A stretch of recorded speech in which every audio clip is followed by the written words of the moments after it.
مرحبا، اليوم للمرة الأولى بدي جرب أحكي معكم باللهجة السورية. زبطت؟ بداية ما بدي حدا يفهمني غلط إنه أنا عم بستهزئ بالسوريين وباللهجة السورية. أيوة، أنا تعرفت على مناطقكم من ورا الحرب، أهلنا بحما وحمص وحما وطرطوس، حافظتن مو؟ وعلى فوقها ولو. وعلى فكرة أنا ما بحضر حمام شو؟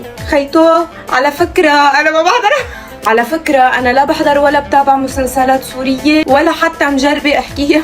يلا لهجتكم كتير صعبة. ولا مجربة أحكي باللهجة السورية قبل، هيدي أول مرة بجربها معكم، الله وكيلكم. هيدي الشامية عملت لي إياها وحدة سورية من عندكم، متابعيني قالوا لي قلدي اللهجة المصرية. أنا شلون بدي جيبها هاي؟ شلون؟ قولوا لي. على فكرة أنا زايدة سوريا قبل بمرة، وخصيصا منطقة حمص، وخصيصا رحت على شارع بحمص اسمه شارع العشاق. الله يفضح عرضكم، جرستونا عاملين شارع خصيصا للعشاق. انتو ما عندكم حريمات يعني تخافوا عليهم؟ وهيدي الكاسة المتة جبتها من عندكم، مع انه بحياتي مني مجربتها ولا ضايقة المتة، بس انه عجبني شكلها، يعني انه خلص مو تقعدوا هلا تستغيبوني وتحكوا علي من قفا ظهري وتقولوا ما عم تورجينا شو عم تستخدم. اتركوني مركزة على اللهجة السورية. 2 مش ملحق، قصدي 2 ما بلحق. بدي روح زوركم مرة تانية، بتستقبلوني؟ ما تسألوني كيف زبطت معك اللهجة السورية، لانه انا ما كنت عارفة انه رح اقدر احسن احكي سوري معكم.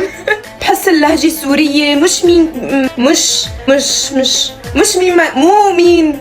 مين من كان يقدر يقلدها خلاص. يعني مثلا مثل شو اشبك، شو عم تعمل، مو مينو هاد، مينو انت. حاسة انه لساني تقل واخد كسر على اللهجة السورية. هيك لنشوف يا اهل سوريا، جبت اللهجة السورية او ما جبتها؟